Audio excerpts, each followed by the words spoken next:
ఉండవల్లి అరుణ్ కుమార్ గారు, నిన్న మీరు అంబటి రాంబాబు గారిని కలిసి వచ్చి మీరు ప్రెస్ మీట్ పెట్టారు. కొత్త రూల్స్, ఈ ప్రభుత్వంలో కొత్త రూల్స్ అని మాట్లాడారు. కొత్త రూల్స్ ఏంటంటే, మీరు గత ప్రభుత్వంలో సోషల్ మీడియాలో ఒక పోస్ట్ వస్తే దాన్ని ఫార్వర్డ్ చేస్తే 70 సంవత్సరాల వృద్ధ మహిళను మీరు అరెస్ట్ చేయించారు. మీరంటే వైఎస్ జగన్మోహన్ రెడ్డి అరెస్ట్ చేయించారు. అదే విధంగా ఒక సోషల్ మీడియా పోస్ట్, ఒక ట్విట్టర్ లో పోస్ట్ చేసినా, ఒక ఫేస్బుక్ లో పెట్టినా వాళ్ళ మీద కేసులు పెట్టి అరెస్ట్ చేసిన జగన్మోహన్ రెడ్డి. ఆ రోజు మీరు ఎందుకు ఖండించలేదు?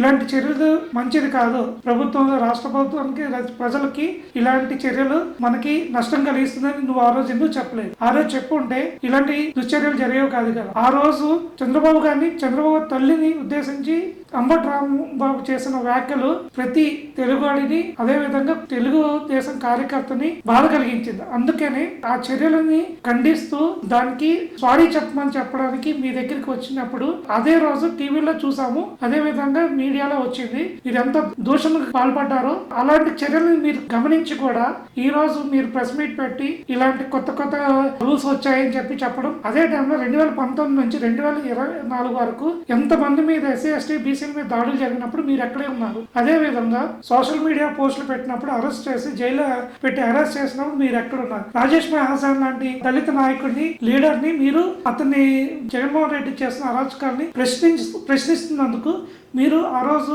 అతను అరెస్ట్ చేసి జైలు పంపలేదా? అదే అచ్చెన్నాయుడు గారిని అరెస్ట్ చేసి జైలు పంపలేదా? కోడెల శివప్రసాద్ గారిని అన్యాయంగా తన స్పీకర్ గా ఉన్నప్పుడు తనకిచ్చిన ప్రభుత్వం ఇచ్చిన ఫర్నిచర్ ని వెనక్కి ఇవ్వలేదని చెప్పి అరెస్ట్ చేసి చంపినప్పుడు మీరు ఎక్కడున్నారు అరుణ్ కుమార్ గారు? వీటన్నిటికీ మీరు ముందు సమాధానం చెప్పిన తర్వాత, జగన్మోహన్ రెడ్డిని ప్రశ్నించిన తర్వాత మమ్మల్ని ప్రశ్నించండి. Thank you.